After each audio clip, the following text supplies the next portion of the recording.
Selamat datang di video presentasi penarikan kesimpulan. Nah, salah satu tujuan utama dari logika matematika adalah untuk menguji argumentasi ataupun penarikan kesimpulan. Nah, mari kita pelajari metode penarikan kesimpulan. Nah, jika terdapat premis. Nah, premis ini merupakan pernyataan yang benar yang kita ketahui. Nah, jika terdapat beberapa premis, misalkan premis pertama dengan premis kedua. Nah, dari kedua premis tersebut dapat kita tarik kesimpulan ataupun konklusi. Nah, langkah-langkah ini yang disebut dengan argumentasi.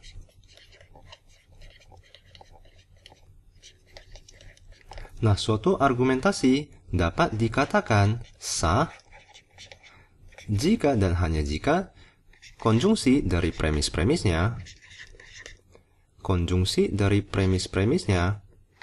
berimplikasi konklusi. Nah, jika konjungsi dari premis-premisnya berimplikasi konklusi, maka argumentasi tersebut dikatakan sah.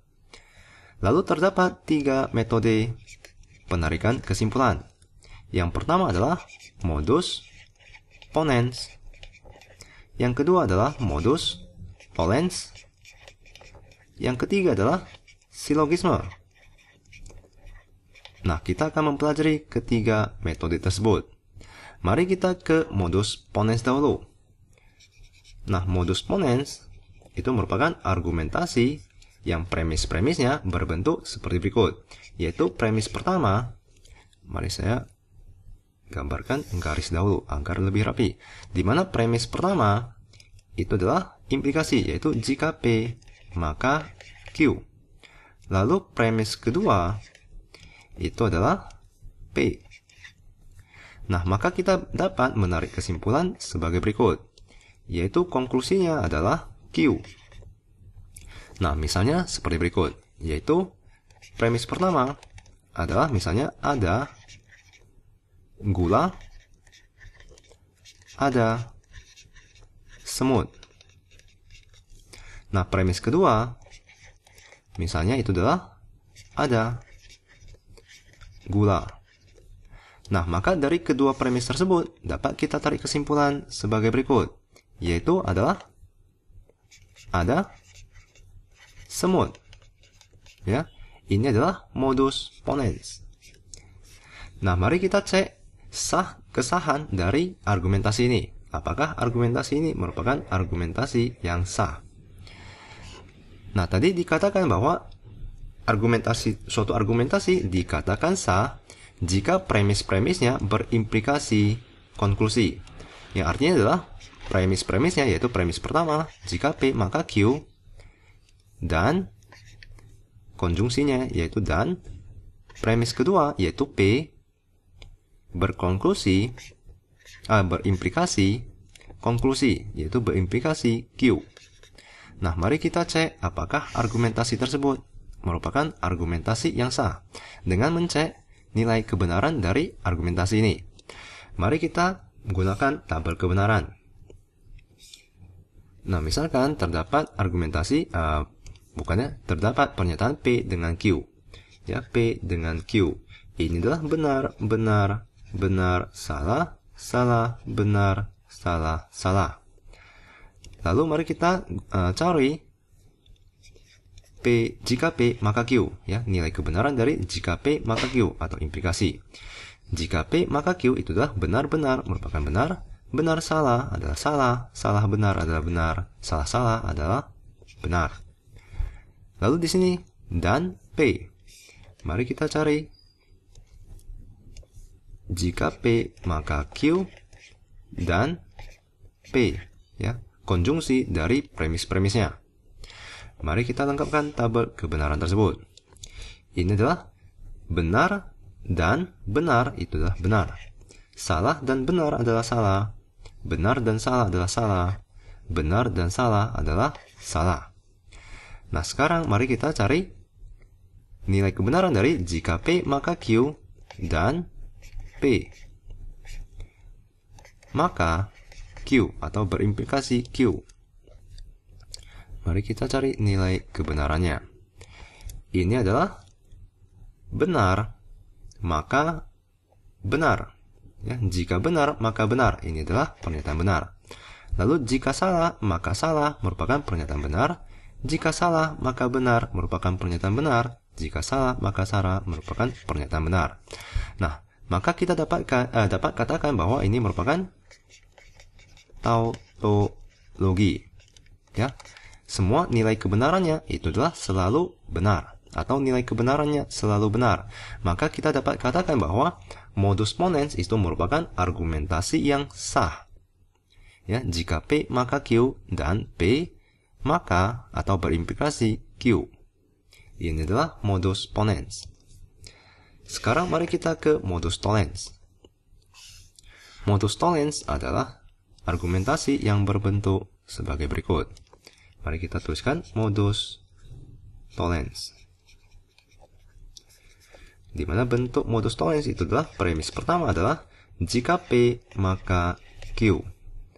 Premis kedua itu adalah negasi Q.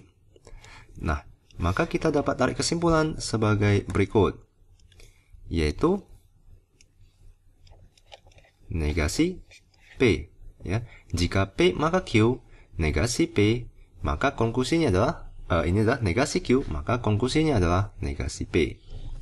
Ini yang disebut dengan modus tollens. Atau dapat kita tuliskan sebagai berikut, jika P maka Q dan negasi Q, ini akan berimplikasi negasi P. Ini yang disebut dengan modus tollens. Nah, contohnya adalah sebagai berikut. Misalkan premis pertama adalah ada gula, maka ada semut. Lalu premis kedua itu adalah tidak ada semut.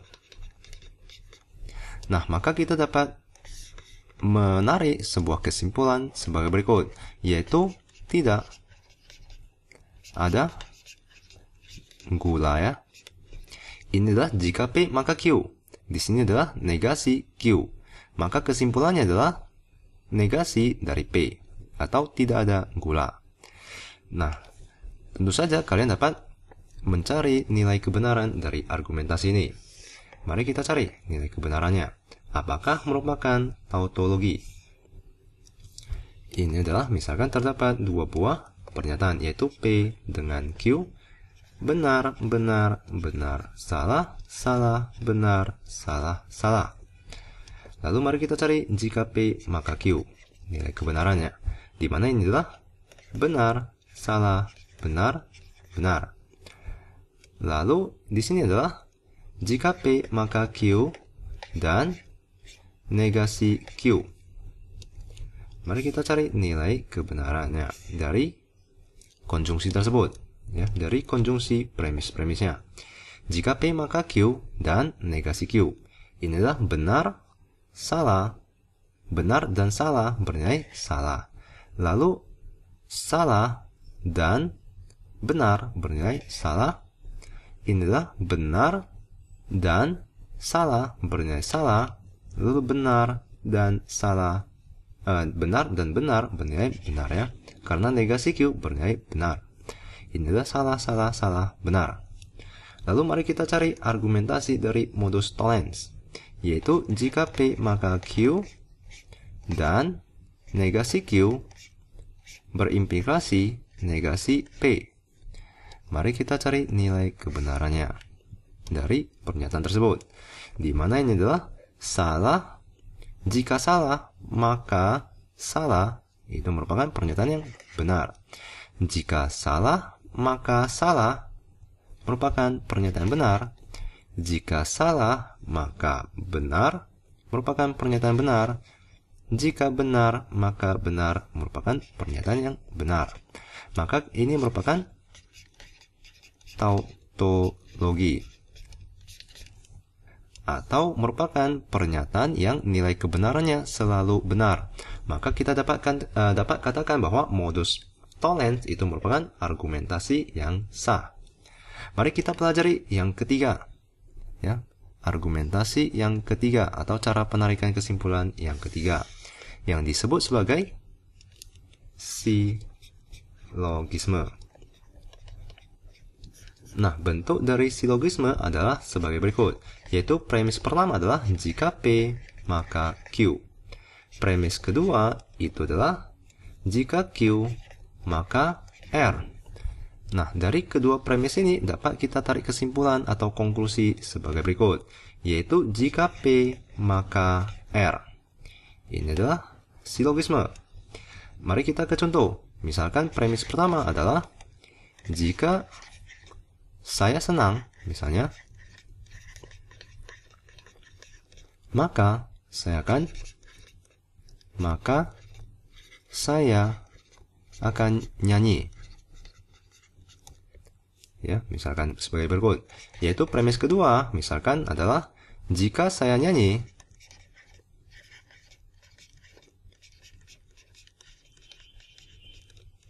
maka misalnya adik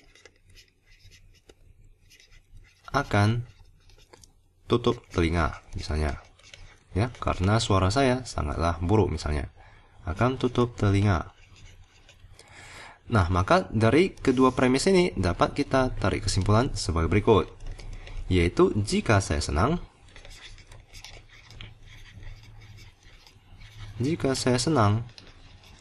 maka bagaimana? Tentu saja adik akan tutup telinga, ya. Jadi asalkan saya senang, adik akan tutup telinga. Ini adalah silogisme. Nah, silogisme dapat kita tuliskan sebagai berikut, yaitu konjungsi dari premis-premisnya, yaitu jika P, maka Q, dan jika Q, maka R akan berimplikasi. Ini adalah jika P, maka R. Ya, ini adalah silogisme. Ini adalah argumentasi silogisme. Nah, di sini saya tidak akan menjabarkan nilai kebenaran dari argumentasi silogisme. Tentu saja kalian dapat menjabarkannya, di mana kalian akan menemukan bahwa nilainya akan selalu bernilai benar atau akan merupakan pernyataan tautologi. Nah, tentu saja saya merekomendasikan kalian untuk mengerjakan nilai kebenaran atau menyelesaikan tabel kebenaran dari silogisme ini. Nah, semoga kalian mengerti dan sampai jumpa di video selanjutnya, di mana kita akan mengerjakan beberapa contoh penarikan kesimpulan.